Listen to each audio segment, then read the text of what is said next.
మహబూబాబాద్ జిల్లా పరిపాలనలో కీలక మార్పు చోటు చేసుకుంది. గత రెండేళ్లుగా జిల్లా కలెక్టర్గా పనిచేసిన అద్వైత్ కుమార్ సింగ్ బదిలీ కావడంతో జిల్లా కేంద్రంలో గిరిజన మరియు ప్రజా సంఘాలు సంబరాలు జరుపుకున్నాయి.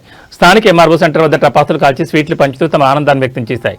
ఈ సందర్భంగా లంబాడి హక్కుల పోరాట సమితి జిల్లా అధ్యక్షుడు బోడ రమేష్ నాయక్ మాట్లాడుతూ కలెక్టర్ హయాంలో గిరిజన రైతుల భూ సమస్యలు, ఆర్ఓఎఫ్ఆర్ పట్టాలు, విద్య, వైద్య రంగాలు తీవ్రంగా నిర్లక్ష్యానికి గురయ్యాయని ఆరోపించారు. నిధులున్నా ఖర్చు చేయకుండా వెనక్కి పంపారని, మంత్రుల ఆదేశాలను సైతం బేఖాతరు చేస్తారని మండిపడ్డారు.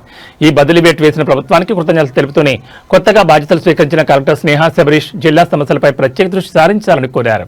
బదిలీ చేసిన ప్రభుత్వానికి ధన్యవాదాలు ధన్యవాదాలు పాత కలెక్టర్ ను బదిలీ చేసిన ప్రభుత్వానికి ధన్యవాదాలు ధన్యవాదాలు కలెక్టర్ అద్వైత్ కుమార్ సింగ్ ను బదిలీ చేసిన ప్రభుత్వానికి ధన్యవాదాలు ధన్యవాదాలు కలెక్టర్ అద్వైత్ కుమార్ సింగ్ ను బదిలీ చేసిన ప్రభుత్వానికి ధన్యవాదాలు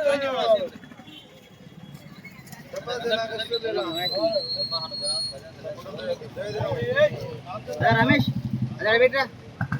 అతిపెద్ద గిరిజన జిల్లా అయిన మానుకోటలో పాత కలెక్టర్ అయిన 2 సంవత్సరాలుగా ఎటువంటి అభివృద్ధి చేయకుండా దాదాపు 2 సంవత్సరాలుగా పనిచేసి మానుకోట గిరిజన జిల్లాను 10 సంవత్సరాలు అభివృద్ధిలో వెనుకకు నెట్టిన అద్వైత్ కుమార్ సింగ్ గారిని ఈరోజు ట్రాన్స్ఫర్ చేయడం వల్ల మహబూబాబాద్ జిల్లా గిరిజన ప్రజలందరం హర్షం వ్యక్తం చేస్తూ ఇవాళ సంతోషాలు వ్యక్తం చేస్తున్నాం.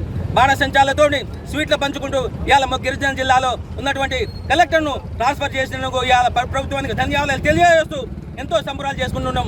ఎందుకంటే గత 2 సంవత్సరాలు పనిచేస్తున్నందుకు గాను మహబూబాబాద్ గిరిజన జిల్లాలో ఇటు ఉన్నటువంటి ఒక్క చిన్న అవుట్ సోర్సింగ్ ఉద్యోగానికి కూడా భర్తీ చేయలేకపోయారు. దాదాపు 100 కుటుంబాలు బాగుపడేవి, అయినా అవుట్ సోర్సింగ్ ఉద్యోగాలు కూడా భర్తీ చేయలే. అదేవిధంగా జిల్లా అధికారులను కోఆర్డినేషన్ చేయలేని ఆ కలెక్టర్ దాదాపుగా ఇక్కడ ఎందుకు ఇచ్చారో అర్థం కావట్లేదు. దాంతోపాటు ఇక్కడ గిరిజన జిల్లాలో ఉన్నటువంటి భూ సమస్యలపైన కానీ, నిరుద్యోగ సమస్యలపైన కానీ, శానిటేషన్ సమస్యలపైన కానీ అధికారులను కోఆర్డినేషన్ చేయలేని వ్యవస్థలో ఉన్నటువంటి ఇవాళ అద్వైత్ కుమార్ని ఇవాళ ట్రాన్స్ఫర్ చేయడం వల్ల ఇవాళ సంతోషంగా వ్యక్తం చేస్తున్నాం. అదేవిధంగా రాబోయే రోజులలో వచ్చినటువంటి కలెక్టర్ గారు ఇదన్ని విషయాలు దృష్టిలో పెట్టుకుని ఇంకా మహబూబాబాద్ జిల్లాను, గిరిజన జిల్లాను అభివృద్ధి పదంలో నడిపించే విధంగా మేము కోరుకుంటున్నాం.